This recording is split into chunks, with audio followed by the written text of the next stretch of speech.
ஆண்டவரும் இரட்சகரும் மீட்பருமாய் இருக்கிற இயேசு கிறிஸ்துவின் வெளியேற பெற்ற நாமத்தினாலே உங்களை வாழ்த்துகிறோம்.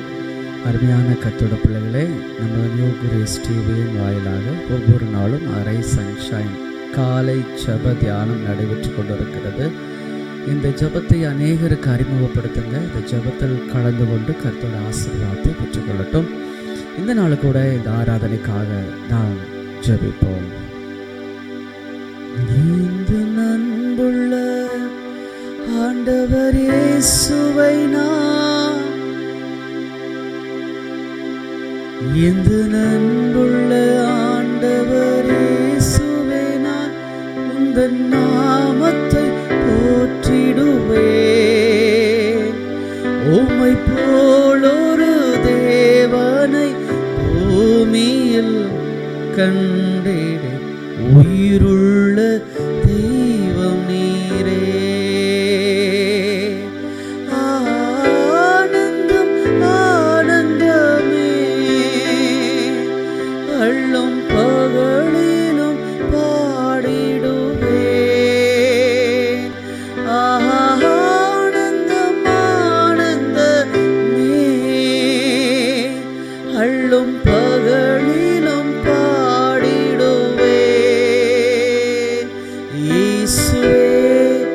இந்த நாளுயிரே, இயேசுவே இந்த நாளுயிரே. அன்புள்ள ஆண்டவரே, இந்த அரை சன்ஷைன் நிகழ்ச்சி ஆசிர்வதிங்கப்பா. பாடக்கூடிய பாடல்கள், தியானிக்கூடிய வேத வசனங்கள், வாசிக்கூடிய கர்த்தருடைய வார்த்தைகள், ஜெபம், ஆசீர்வாதம் எல்லாவற்றையும் பரிசுத்த ஆவியானவர் பொறுப்படுத்தி நடத்தும். இயேசு கிறிஸ்துவின் நாமம் மையப்படட்டும். இயேசு கிறிஸ்துவின் நாமத்தில் ஜெபிக்கிறோம் பரிசுத்தமுள்ள எங்கள் பரலோக பிதாவே, ஆமென், ஆமென், ஆமென். கர்த்தரை பாடி துதித்து மகிமைப்படுத்துவோம். ஆமென். அல்லேலூயா, அல்லேலூயா. இந்த நேரத்திலும் கூட இந்த அதிகாலை நேரத்தை கொடுத்த தேவனுக்காக நம்ம நன்றி செலுத்துவோம். இந்த அதிகாலை தேடுகிறவன் என்னை கண்டடைகிறான் என்று சொல்லுகிறார். துதியின் மத்தியில் வாசம் செய்கிற தேவாதி தேவனை துதித்து ஆராதித்து நம்ம மகிழ்ந்து கொண்டாட போறோம்.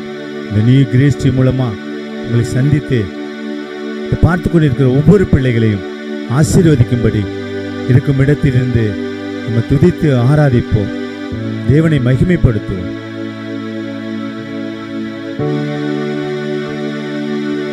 ஆயிரம் ஆயிரம் நன்மைகள் அனுதினம் என்னை சூழ்ந்திட, கிருபையும் இரக்கமும் அன்பும் கொண்டீரே.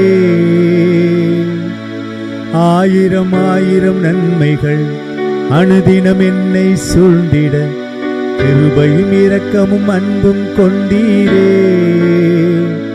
நல்ல எபினேசராய் என்னை நடத்தி வந்தீரே, நன்றி சொல்ல வார்த்தை இல்லையே. நல்ல எபினேசராய் என்னை நடத்தி வந்தீரே, நன்றி சொல்ல வார்த்தை இல்லையே. ஆண்டவருக்கு நன்றி சொல்ல நாவுகள் போதாது. இருக்கும் இடத்திலிருந்து அவர்களை உற்சாகமா கைகளை தட்டி நன்றிகளை சொல்லுவோம். ஆயிரம் ஆயிரம் நன்மைகள் அனுதினம் என்னை சூழ்ந்திட, கிருபையும் இரக்கமும் அன்பும் கொண்டீரே.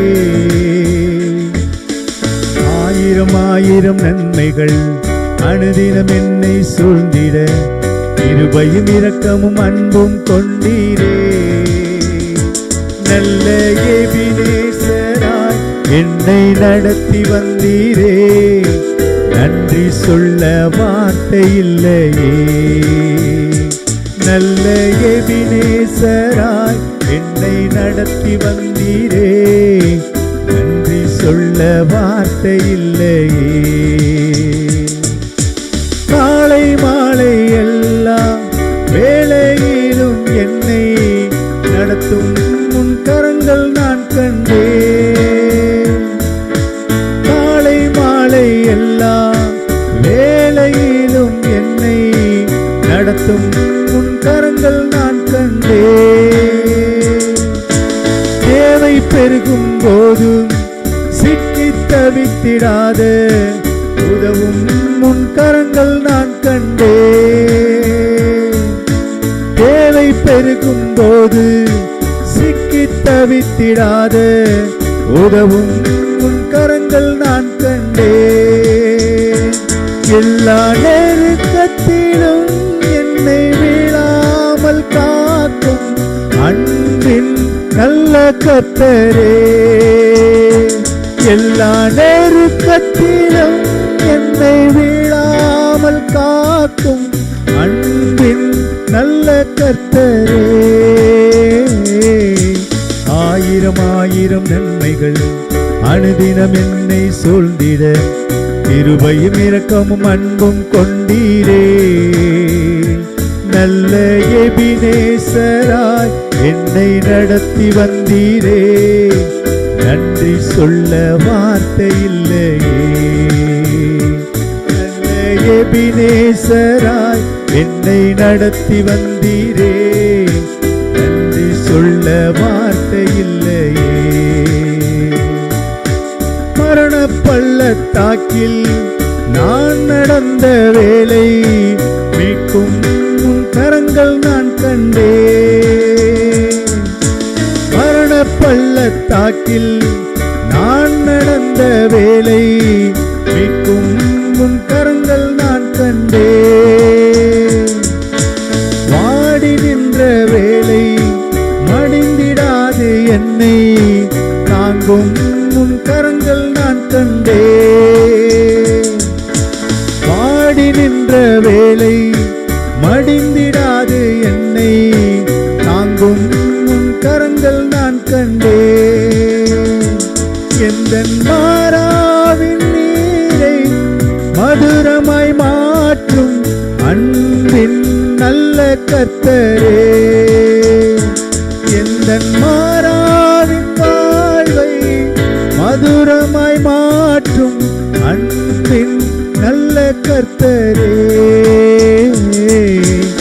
ஆயிரம் ஆயிரம் நன்மைகள் அனுதினம் என்னை சூழ்ந்திட கிருபையும் இரக்கமும் அன்பும் கொண்டீரே. நல்ல எபினேசராய் என்னை நடத்தி வந்தீரே. நன்றி சொல்ல வார்த்தை இல்லையே. நல்ல எபினேசராய் என்னை நடத்தி வந்தீரே. நன்றி சொல்ல வார்த்தை இல்லையே. உமக்கு நன்றி சொல்ல வார்த்தை இல்லையே.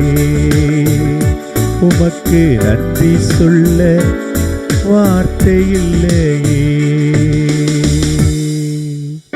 ஆமென். ஆண்டவரே, எனக்கு நன்றி சொல்ல வார்த்தை இல்லை ஆண்டவரே. இந்த நாவுகள் போதாத ஆண்டவரே. உம்மை துதித்து கொண்டே இருக்கணும் அப்பா. உம்மை போற்றி கொண்டே இருக்கணும். உன்னை வாழ்த்தி கொண்டே இருக்கணும் ஆண்டவரே.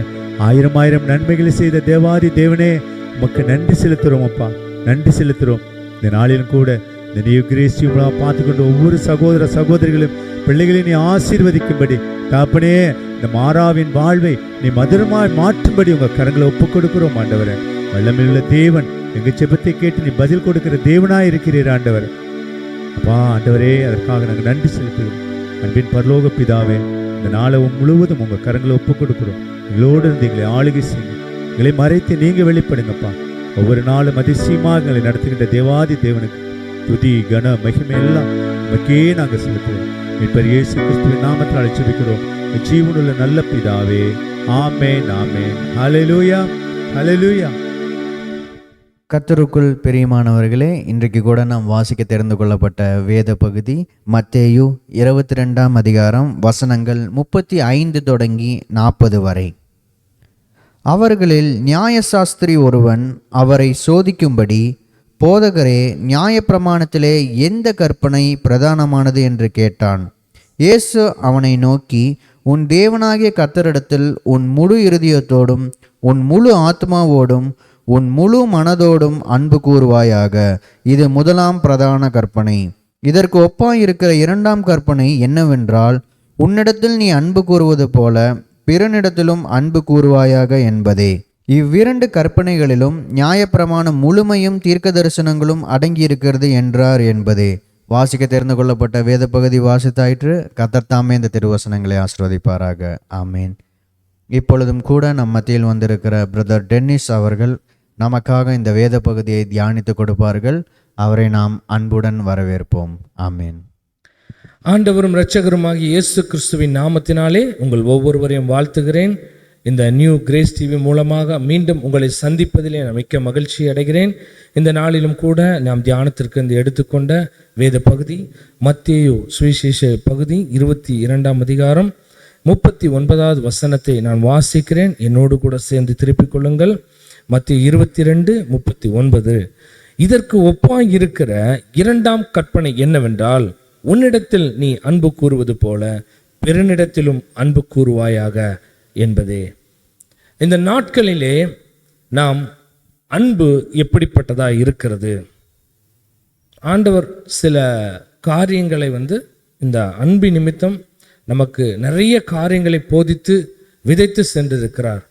நம்முடைய அன்பு எப்படிப்பட்டதா இருக்கிறது என்று சொல்லிதான் இந்த நாளிலே நாம் பார்க்க போகிறோம்.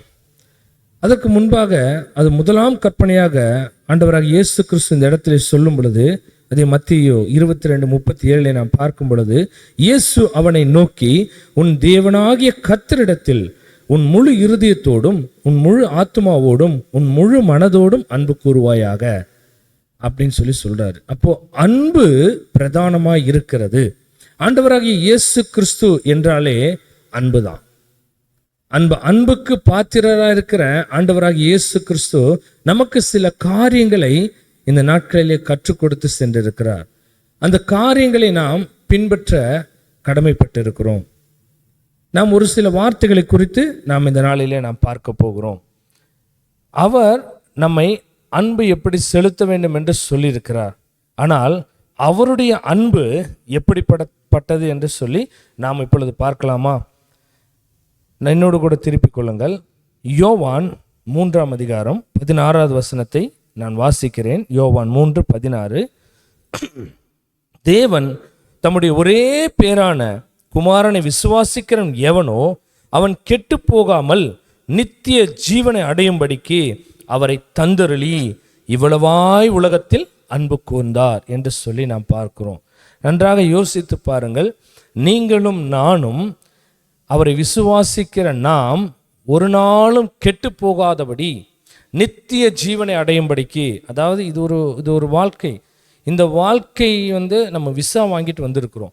இந்த வாழ்க்கையில் பார்த்தீங்கன்னா நாம் நித்திய ஜீவனை அடைய வேண்டும் என்று சொல்லி, இந்த வாழ்க்கைக்கு அப்புறம் இன்னொரு நித்திய வாழ்வு நமக்கு உண்டு. அந்த வாழ்விலே நாம் செல்ல வேண்டும் என்பதற்காக அவர் உங்களையும் என்னையும் தன் குமாரனை கொடுத்து இவ்வளவாய் உலகத்தில் அன்பு கூர்ந்தார் என்று சொல்லி இந்த வேதத்திலே நாம் பார்க்கிறோம். பாருங்க, நாம் எப்படி அன்பு செலுத்துகிறோம்? நம்முடைய அன்பு எப்படிப்பட்டதா இருக்கிறது? என்னையும் கூட சேர்த்து தான் நான் சொல்லுகிறேன், உங்களுக்கு மாத்திரமல்ல. நம்முடைய அன்பு எப்படிப்பட்டதா இருக்கிறது இந்த உலகத்திலே? பாருங்க, லேவியராகமம் 19:18 இப்படியாக ஆண்டவர் சொல்றாரு, பழிக்கு பழி வாங்காமலும் உன் ஜனபுத்திரர் மேல் பொறாமை கொள்ளாமலும் உன்னில் நீ அன்பு கூறுவது போல் பிறனிலும் அன்பு கூறுவாயாகிய நான் கர்த்தர் என்று சொல்றார். முதலாவது என்ன நம்ம செய்யக்கூடாது அப்படின்னா, பழிக்கு பழி வாங்கக்கூடாது. ஒருவேளை இந்த நாட்களிலே பார்த்தீங்கன்னா நமக்கு அநேக சத்துருக்கள் தான் அநேகமாக இருக்கிறாங்க. நம்முடைய வேலை ஸ்தலத்திலேயா இருக்கட்டும், ஏன் இன்னைக்கு சபையில் கூட சத்துருக்கள் இருக்கிறாங்க. அதை நம்ம ஏற்றுக்கொள்ள முடியாது இல்லைங்களா? அதே போல் பார்த்தீங்கன்னா நம்முடைய பிஸ்னஸ் வேலையில் எடுத்துக்கிட்டிங்கன்னா நமக்கு சத்துருக்கள் இருக்கிறாங்க. ஆனாலும் ஆண்டவர் சொல்கிறாரு, பழிக்கு பழி வாங்காதீங்க. பழிக்கு பழி நம்ம செய்யக்கூடாது. அவங்க மேலே பொறாமை கொள்ளக்கூடாது. அப்படி நாம் இருக்கோம் அப்படின்னா அந்த அன்பு உங்களிடத்திலும் என்னிடத்திலும் இல்லை என்று சொல்லி அர்த்தம். தேவனுடைய அன்பு நம்மிடத்துல இல்லாததுனால தான் நாம் பழிக்கு பழி வாங்குகிறோம். நாம் மற்றவர்கள் மேலே பொறாமை கொள்ளுகிறவர்களாக இருக்கிறோம். பாருங்கள், இந்த நாளிலே நம்முடைய அன்பு, தேவனுடைய அன்பு எப்படிப்பட்டதா இருக்க வேண்டும்? நீங்க பழிக்கு பழி வாங்காதீங்க. ஒருத்தர் உங்களை வந்து குறை சொல்கிறாங்க, இல்லை உங்களை அழிக்க வேண்டும் என்று நினைக்கிறாங்க, இவன் நல்லாவே இருக்கக்கூடாது, இந்த மகன் நல்லாவே இருக்கக்கூடாது அப்படின்னு நினைக்கிறாங்க, அவங்கக்கிட்ட அன்பு இல்லை. ஆனால் நீங்கள் அன்புள்ளவர்களாக இருங்க. நீங்கள் அவர்களை அன்புள்ளத்தோடு பாருங்கள். இது ஒரு கடினமான விஷயந்தான். ஆனால் நீங்கள் அதை செய்யும் பொழுது கர்த்தர் நிச்சயமாய் உங்களை ஆசீர்வதிக்கிறவர்கள். அவருக்கு நம்ம புத்திரராக இருக்கிறோம், அவருடைய பிள்ளைகள் நாம். அப்போ அவருடைய பாத சுவடுகளை நாம் பின்பற்றுகிற நாம் அவரை போல தான் நாம் இருக்க வேண்டும். அதனால தான் ஆண்டவர் சொல்கிறார், நீங்கள் பழி வாங்காதீங்க. அதே ஆண்டவர் சொல்கிறார் பாருங்க, எபிரேயர் 10:30 சொல்கிறாரு, பழி வாங்குதல் எனக்குரியது, நானே பதில் செய்வேன் என்று கர்த்தர் சொல்லுகிறார் என்றும் கர்த்தர் தம்முடைய ஜனங்களை நியாயத்தீர்ப்பார் என்றும் சொன்னவர் இன்னார் என்று அறிவோம். பாருங்க, அவர் மாத்திரம்தான் நமக்காக என்ன பண்ணுவார்? அவர் பேசுகிற தேவனாக இருக்கிறார். உங்களை யாராவது பழி வாங்கணும்னு நினைக்கிறாங்களா? சரி, ரைட்டு, விட்டுருங்க. நீங்கள் அவங்க பழி வாங்கணும்னு நினைக்கிறவங்கள்ட்டத்தில் உங்களுடைய அன்பை கொடுங்க. ஆண்டவரே சொல்கிறார், ஒரு கன்னத்தை அடித்தா மறு கன்னத்தை காண்மிங்கிறார். ஒருத்தவன் நம்ம 1 மைல் தூரம் கூட்டிகிட்டு போகிறான்னா நீ என்ன பண்ணு, அவங்க கூட 2 மைல் தூரம் நடந்து போன்றாரு. ஏன்னா அந்த அன்பு உங்களிடத்தில் இருக்கும்போது அது பெரிய சுமையாகவே தெரியாது. ஒரு அன்பாக ஒருத்தர் இடத்துல போயிட்டு அடித்தாங்க அப்படின்னா என்ன பண்ணுவீங்க? அடுத்த நிமிஷமே நம்ம மறந்துட்டு, சரி நம்ம சகோதரன் தானே, நம்ம நண்பர் தானே அப்படின்னு சொல்லி என்ன பண்ணுவோம்? நம்ம அவர்களிடத்தில் ஐக்கியமாயிடுவோம். ஆனால் இந்த நாளிலே நம்ம உள்ளுக்குள்ளே அந்த பொறாமையோ ஒரு வஞ்சகமோ ஒரு பழி வாங்குகிற குணமோ உள்ளவர்களாக நாம் இருக்கக்கூடாது என்று சொல்லி வேதம் சொல்லுகிறது. அதை மறந்துடுங்க. ஆண்டவரே சொல்லிட்டார், பழி வாங்குதல் எனக்குரியது. அவர் சொல்கிறார், உன்னை தொடுகிறவன் என் கண்மணியை தொடுகிறான்ட்டார். அப்புறம் நம்ம எதுக்காக நம்ம பழி வாங்கணும்? அவருடைய அன்பின் நிமித்தம் நாம் அவர்களை நடத்துவோம் என்று சொன்னால் கர்த்தர் நிச்சயமாய் நம்மை ஆசீர்வதிப்பார். பாருங்க, ஒரு கண்ணாடியில் போய் நிற்கிறீங்க, உங்கள் முகத்தை நீங்கள் அலங்காரம் பண்ணும் பொழுது நீங்கள் எப்படி பார்க்குறீங்க? எவ்வளோ நான் அழகாக இருக்கணும், எங்கெல்லாம் கருப்பாக இருக்குது அந்த இடத்துலலாம் மேக்கப் போடணும் இல்லைங்களா? என்னுடைய முகம் எப்படி மற்றவங்க பார்க்கும் பொழுது எப்படி பிரகாசமாக இருக்கணும்னு சொல்லி நம்ம எவ்வளோ மேக்கப் போடுறோம், எவ்வளோ அழகாக இருக்கும். அதே கண்ணாடி முன்னாடி நீங்கள் போய் கோவமாக நின்று பாருங்க, என்ன பண்ணும்? உங்களுக்கே எரிச்சலாகும். அந்த மாதிரி தாங்க நமக்கு எதிரே வர ஒரு சகோதரனாகிலும் சகோதரியாகிலும் எப்படி நாம் பார்க்க வேண்டும்? உங்கள் கண்ணாடியில் போய் என் முகம் அழகாக இருக்குது இல்லையா அப்படின்ற மாதிரி நீங்கள் அவர்களை ஒரு அன்புள்ளத்தோடு உன்னை மன உருக்கத்தோடு இரக்கத்தோடு நாம் பார்க்கும் பொழுது அந்த கோபமாக வருகிறவங்க கூட என்ன ஆகும்? அந்த கோபம் நீங்கிரும். நீங்களும் சரி, மற்ற ஒரு இடத்துல ஒரு கோபத்தோடு போகிறீங்களா, அந்த இடத்துல அந்த கோபத்தை தவிர்த்து விட்டு அன்போடு நீங்கள் பேசுவீங்க அப்படின்னாக்கா நிச்சயமாக சொல்கிறேன், அந்த இடத்துல ஒரு மனம் திரும்புதலுக்கு நம்ம ஒரு வாய்ப்பை நாம் ஏற்படுத்தி கொடுக்கிறவர்களாக இருக்கிறோம். அதனால தான் சொல்கிறார் எபேசியர் 4:32 ஆண்டவர் அழகாக அந்த இடத்துல பாருங்கள் ஒரு வார்த்தை எழுதியிருக்காங்க, ஒருவருக்கொருவர் தயவாயும் மன உருக்கமாயும் இருந்து கிறிஸ்துவுக்குள் தேவன் உங்களுக்கு மன்னித்தது போல நீங்களும் ஒருவருக்கொருவர் மன்னியுங்கள் என்று சொல்லி நாம் பார்க்கிறோம். பாருங்க, ஒரு தயவு வேணும், ஒரு இரக்கம் இல்லைங்களா, மன உருக்கம். தயவுக்கு இரக்கத்துக்கு மேலானது மன உருக்கம். ஒருத்தர் வந்து ஒரு இக்கட்டான சூழ்நிலையில் இருக்கிறாங்க, ஒருத்தர் அடிபட்டு கிடக்கிறாங்க அப்படின்னா அவங்கள பார்த்த உடனே நம்ம உள்ளம் உருகணும். அது ஒரு அன்பு. இந்த நாட்களில் பார்த்திங்கன்னா நிறைய இடத்துல ஆக்சிடெண்ட் ஆகுது, நிறைய இடத்துல வந்து விபத்துக்கள் ஏற்படுது. ஆனால் அதை இன்றைக்கி என்ன பண்ணுறாங்க? வீடியோ எடுக்கிறவங்க தான் அதிகமாக இருக்கிறாங்க. இந்த செல்ஃபோனை வச்சு வீடியோ எடுக்கிறவங்க மனசுக்குள்ள ஒரு ஈரம் இல்லாதவர்களாக இருக்கிறாங்க இல்லையா? பாருங்க, அந்த மன உருக்கம் வேணுங்க. செல்ஃபோன் என்ன அது கிடக்குது, தூக்கி வீசுங்க, போய் அவங்களுக்கு முதல்ல ஹெல்ப் பண்ணணும். அந்த அன்பு அந்த இரக்கம் உங்களிடத்துல இருக்கணும். இல்லை ஒருவேளை உங்கள் எதிரியே வந்து உங்ககிட்ட வந்து என்னால் முடியாத சூழ்நிலையில் நான் நிற்கிறேன் அப்படின்னு சொல்லும் பொழுது நீங்கள் அவனை பார்த்து நீங்கள் நகைக்கக்கூடாது.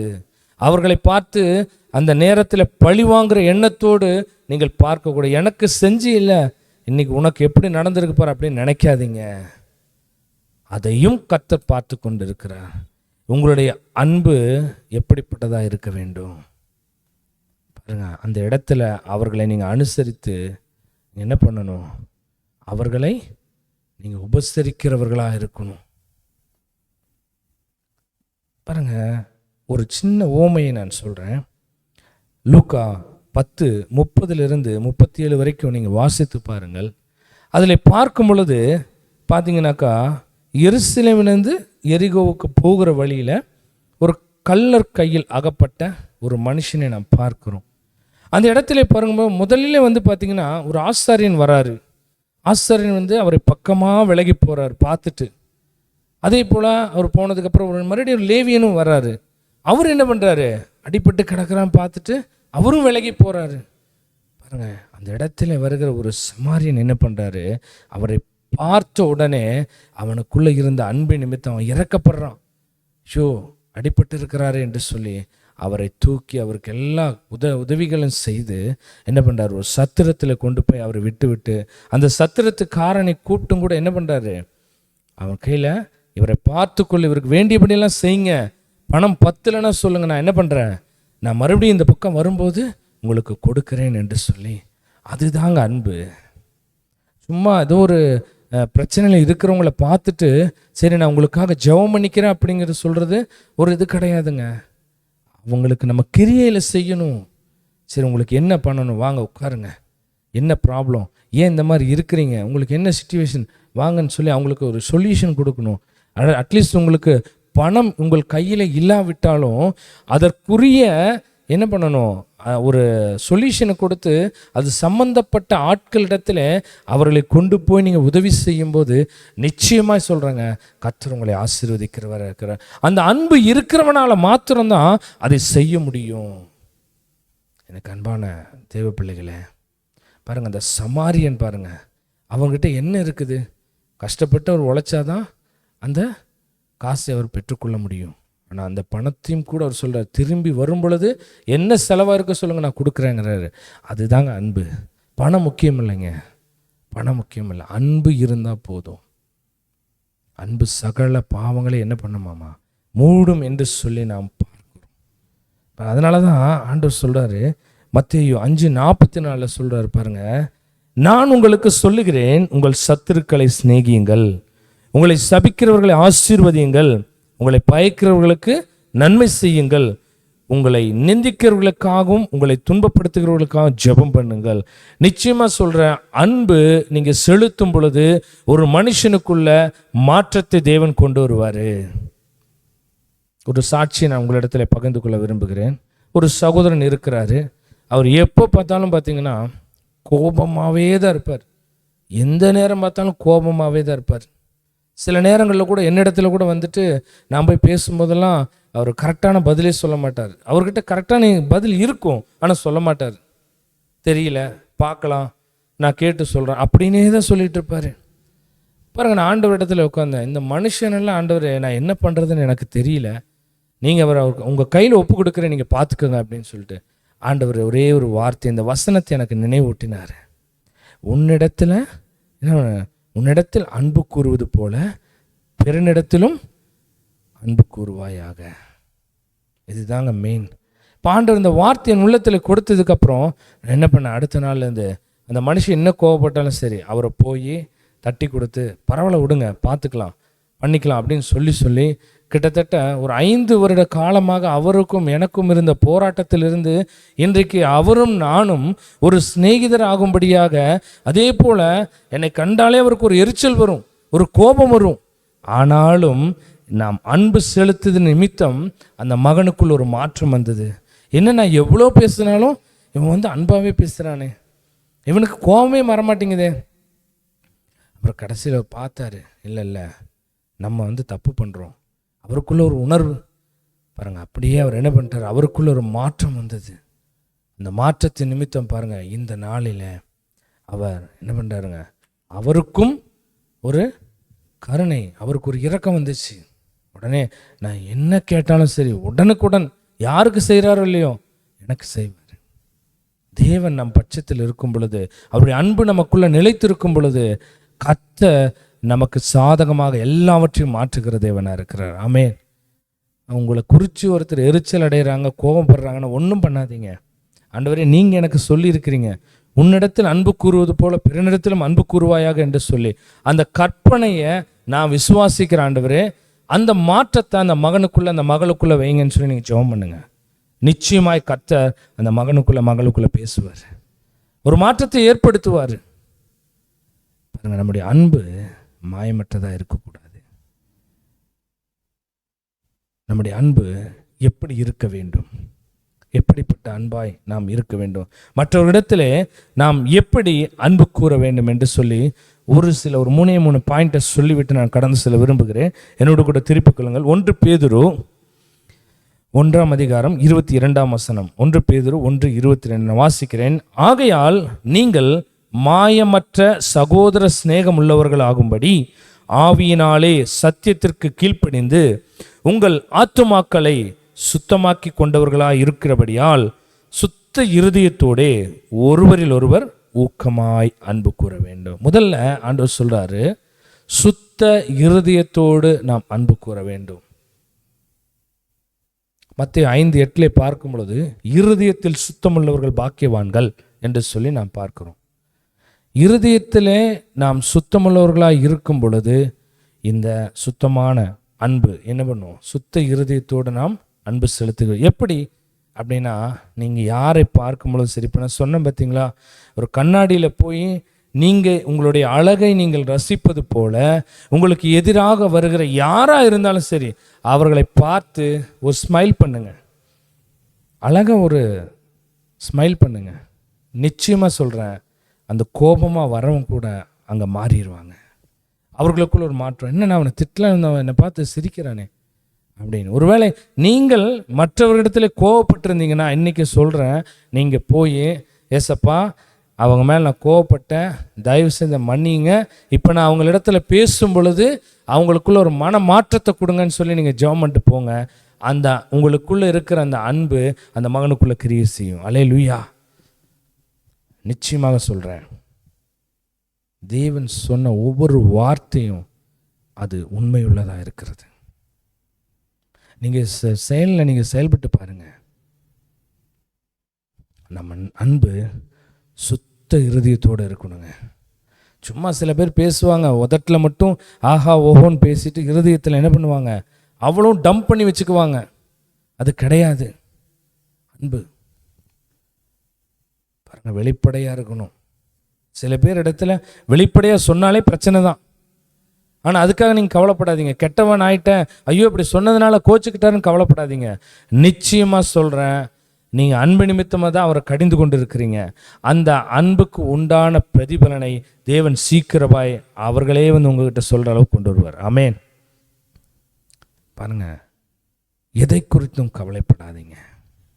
தேவனுடைய அன்பு உங்களிடத்தில் இருக்கும் பொழுது ஒரு மனுஷனால் ஒன்றும் பண்ண முடியாது. அவருடைய பிரதான கற்பனையே அதுதான். நல்லது சொல்லுங்க, தப்பை பார்க்குறீங்களா அதை சொல்லுங்க. ஏற்றுக்கிட்டு ஏற்றுக்காது அவங்க விஷயம். ஒரு வேளை அதை வச்சுட்டு இல்லை அவங்க இப்படி சொல்லிட்டாங்க அப்படின்னு சொல்லி நீங்கள் என்ன பண்ணாதீங்க, கலங்காதீங்க, கெட்டவனாகவே இருந்துட்டு போங்க, அதை பற்றி இல்லை. ஆனால் ஆண்டவருடைய பார்வையில் நீங்கள் நன்மை செய்தவர்களாக இருக்கிறீங்க. அல்லேலூயா. நான் இப்படி சொல்லிட்டாருன்னு சொல்லிட்டேன், மனுஷன் சொல்லுவான், வேறு வழி பொழைக்கவே தெரியல, இப்படி பேசுகிறான் பார். அப்படி கிடையாது. தவறு செய்கிற இடத்துல மற்றவர்களை உணர்த்தி பேசுகிறது தான் உண்மையான அன்பு. உண்மையான அன்பு இருக்கிறதுனால தான் நீ அவர்களை கண்டிக்கிற. அப்போது அந்த சுத்தம் இருதயம் என்ன பண்ணணும், உங்களுக்குள்ளே இருக்கும். இந்த நாட்களில் பார்த்தீங்கன்னா மனுஷனுக்கு ஏற்றாற் போல பேசிக்கொண்டு செல்கிற மக்களை நாம் பார்க்குறோம். ஆனால் அது மாயமற்ற அன்பாக இருக்கிறது மக்களே. அது வேண்டாம். நமக்கு ஆண்டவர் ஒருத்தர் பார்க்குறாரு, ஒவ்வொரு வார்த்தைக்கு நம்ம கணக்கு கொடுக்கணும். அதனால் அவர் பார்க்குறார் என்று சொல்லி நம்ம என்ன பண்ணணும், சுத்த இருதயத்தோடு முதல்ல அன்பு செலுத்தணும். ரெண்டாவது பார்த்தீங்க அப்படின்னா, ரோமர் 12:9 நான் வாசிக்கிறேன். உங்கள் அன்பு மாயமற்றதாக இருப்பதாக தீமையை வெறுத்து நன்மையை பற்றி கொண்டிருங்கள். அதான் முன்னாடி சொன்னதை போல நாம் நன்மையை மாத்திரம்தான் செய்யணும். தீமை என்ன பண்ணணுமாம்மா, வெறுத்துடணும். இதை வந்து நம்ம பயிற்சி எடுக்கணும். அதாவது நம்ம போகிற வழியில் நிறைய பிரச்சனைகள் இருந்துகிட்டே தான் இருக்கும். அதில் நல்லதும் வரும், தீயதும் வரும். அதனால தான் ஆண்டவர் நமக்கு ஞானத்தை கொடுத்துருக்கிறார், தெளிந்த புத்தியை கொடுத்துருக்கிறார். எது நன்மையானதுன்னு நன்மையானதை மாத்திரம் எடுத்துக்கொண்டு தீமையானதை நம்ம வெறுத்து விட வேண்டும். அதனால தான் அழகாக சொல்கிறாரு, அந்த மாயமற்ற அன்பு நமக்குள்ளே இருந்தது அப்படின்னா நிச்சயமாக என்ன பண்ணுவோம், நாம் தீமையை வெறுக்கிறவர்களாக இருக்கும், நன்மையை மட்டும் நம்ம செய்வோம்.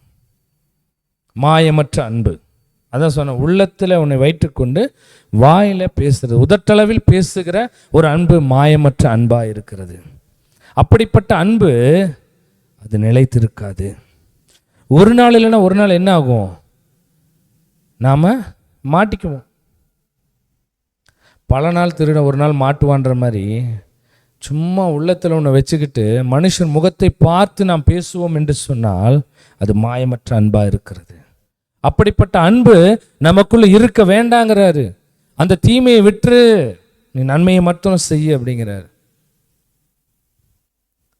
ஒருவேளை உங்களுக்கு விரோதமாய் யாராவது உங்களுக்கு உங்கள் பக்கத்தில் பேசியிருக்காங்களா, மன்னிங்க, மன்னிச்சிருங்க. அது மாயமற்ற அன்பாக இருக்கு. பாருங்க, அந்த ஒரு நல்ல ஒரு குணத்தில் நாம் இருக்கணுங்க. முன்னாடி சொன்னதை போல் நம்ம என்ன பண்ணணும், தயவாயும் மன உருக்கமாயும் மற்றவர்களை என்ன பண்ணணும், மன்னிக்கிற ஒரு அன்புள்ளவர்களாய் நாம் காணப்பட வேண்டும்.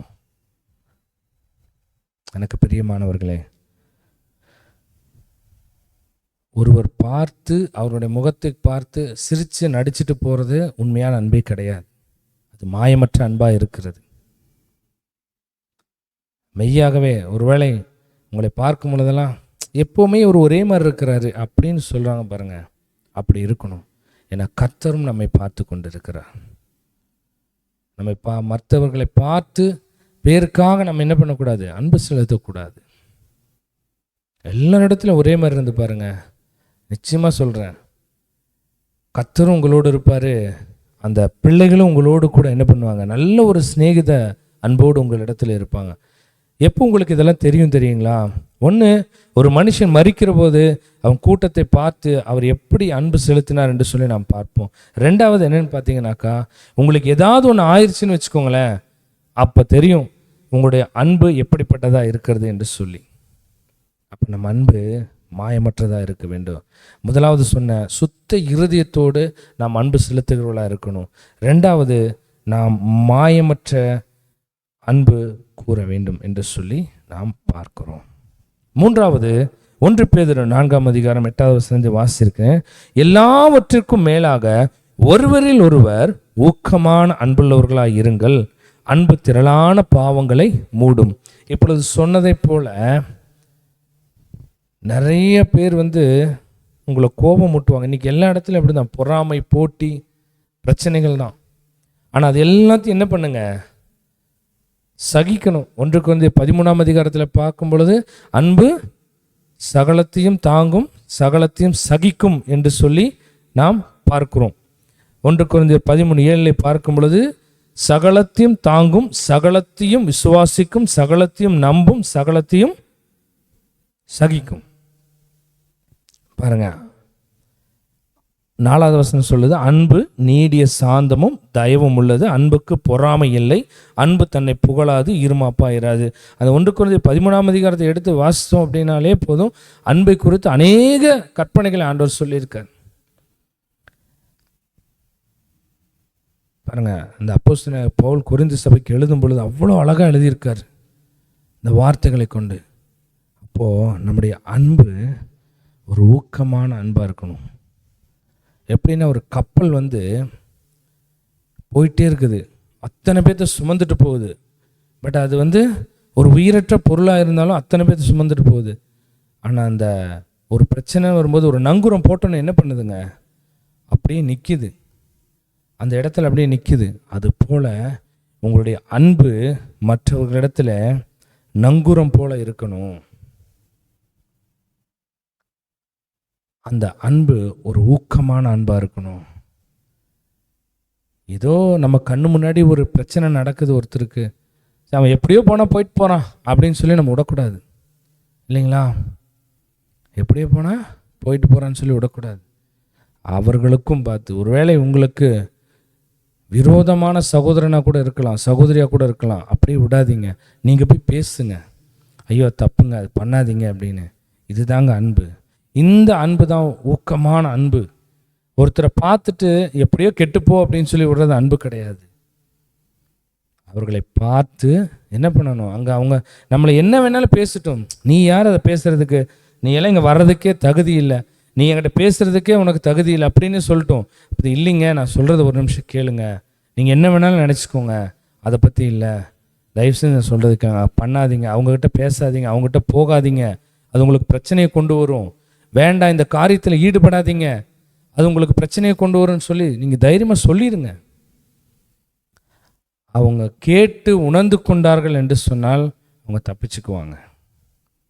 ஆனால் இந்த அன்பு, இந்த ஊக்கமான அன்பு இருக்கணும். முதல்ல நம்ம ஒரு பிரச்சனை பண்ணிட்டாங்க அப்படின்னாலே முதல்ல என்ன பண்ண மாட்டோம், சண்டை போட்டுட்டோம்னாலே இவன் மூஞ்சி போய் எங்கே பார்க்கறது, இவன் இந்த பக்கம் வரான், நம்ம அப்படி ஓடிடலாம். இதுவா ஊக்கமான அன்பு? இதுவா ஒரு நல்ல அன்பு? சொல்லுங்க பார்க்கலாம். இது மாயமற்ற ஒரு மாயமுள்ள அன்பாக இருக்குது இல்லைங்களா? இந்த அன்பிலே நாம் இருக்கக்கூடாது. அதனால தான் ஆண்டவர் அந்த இடத்துல அழகாக சொல்கிறாரு, பிரதான கற்பனையா, உன்னிடத்தில் நீ அன்பு கூறுவது போல பிறனிடத்திலும் அன்பு கூறுவாயாக என்பது. பாருங்க, நம்முடைய அன்பு சுத்த இருதயத்தோடு நாம் இருக்க வேண்டும், சுத்த இருதயம் உள்ளவர்களாக இருக்கணும். நிச்சயமாக சொல்கிறேன், நம்ம மாம்சத்தில் இருக்கிறதுனால நமக்கு நிறைய இடையூறுகள் வரும். அது நிமித்தம் உங்கள் அன்பை விட்டுறாதீங்க. அந்த சுத்த இருதயத்தோடு அன்பு கூறுங்க. ஒரு மாயமற்ற அன்பு நம்மகிட்ட இருக்கணும், மாய்மாலமான அன்பு இருக்கக்கூடாது. அதே போல் ஒரு ஊக்கமான அன்பு இருக்கணும். உங்கள் நெருங்கின உங்கள் சகோதரனுக்கோ இல்லை அப்பா அம்மாக்கோ அடிபட்டு கீழே விழுந்துட்டா எப்படி துடிப்பீங்களோ அதே மாதிரி தான் மற்றவர்கள் விழும் பொழுதும் அந்த எண்ணம் உங்களுக்குள்ள ஒன்று, என்னுடைய சகோதரன், என்னுடைய சகோதரி, என்னுடைய தாய் என் தகப்பனை போல இருக்கிறாங்க அப்படின்னு சொல்லி என்ன பண்ணணும், அவர்களுக்கு நாம் உதவி செய்யணும், அவர்களுக்கு போய் நம்ம என்ன பண்ணணும், உபகாரம் செய்யணும். அதுதான் உண்மையான அன்பு. ஒருவருக்கொருவர் தாங்கணுங்க. அந்த அன்பின் நிமித்தம் என்ன பண்ணணும், அவர்களை தாங்கணும்.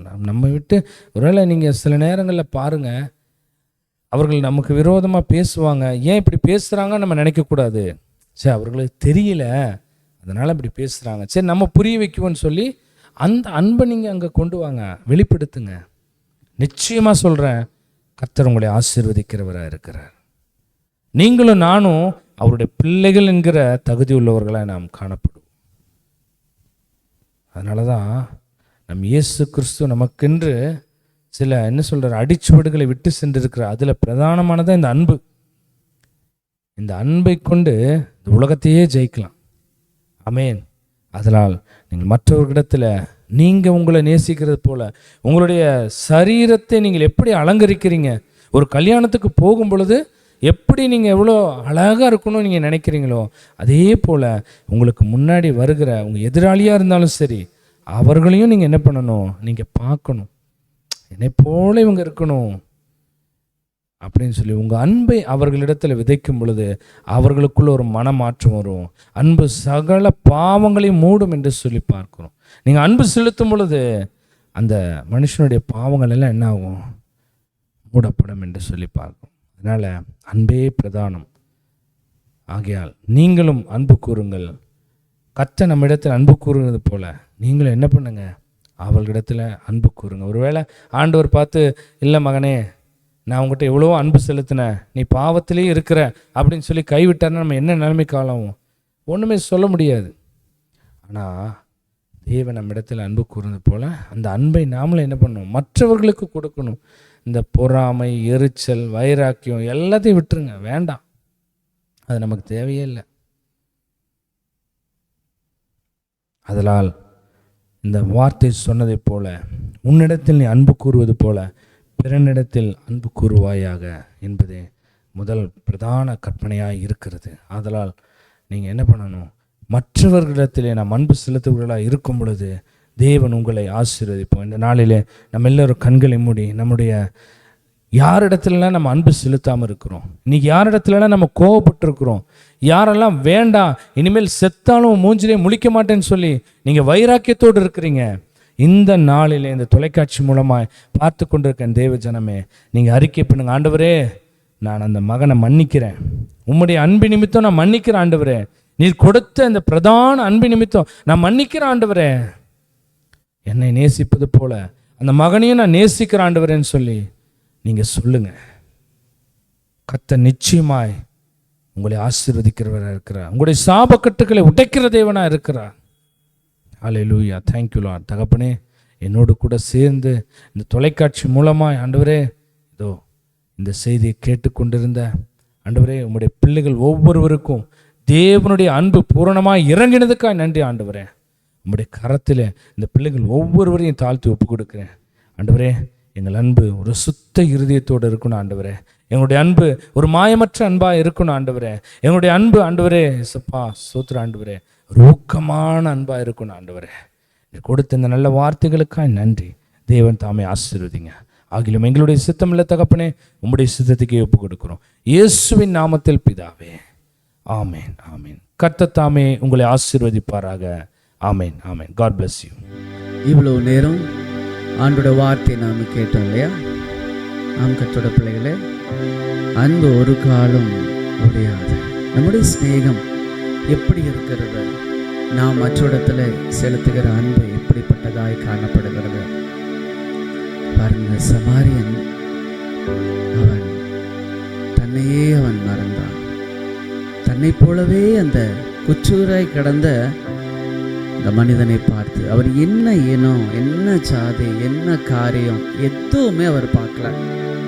அந்த மனுஷன் ஐயோ அவன் குற்றுயிர கிடந்திருக்கான்னு சொல்லிட்டு அவன் அந்த காயத்தை ஆற்றுவதற்கு எண்ணெயை ஊற்றி திராட்சரசத்தை கொடுத்து சத்திரத்தில் போய் அவனை விட்டு, நான் திரும்பி வர வரைக்கும் நீ இங்கே இரு, அது வரைக்கும் இந்த பணத்தை வச்சுக்கோ என்று சொல்லி எவ்வளவு பரிவாய் விசாரிக்கிறார். அருமையான கர்த்தருடைய பிள்ளைகள், லேவியர்கள் ஆசாரியர்கள் என்ன செய்தார்கள்? அவர்கள் முகத்தை பார்த்தார்கள், அவன் இனத்தை பார்த்தார்கள். உண்மையான அன்பு இயேசுவின் அன்பு. என்று கூட எல்லா மனிதரிடத்திலும் நீங்கள் காண்பிக்கிற அந்த மெய்யான அன்பு இயேசுவின் அன்பு. இயேசு எல்லா ஜனத்திற்காகவும் அவர் இரத்தத்தை சிந்தி இருக்கிறார். அவருடைய பாவங்களுக்காகவும் இரத்தத்தை சிந்தி இருக்கிறார். அன்பு சகலத்தையும் தாங்கும், சகலத்தையும் சகிக்கும். அன்பு ஒரு காலம் ஒழியாது. தீர்க்க தரிசனம் ஒழிஞ்சு போகும், அந்நிய பாஷை ஒழிஞ்சு போகும், ஓய்ந்து போகும்.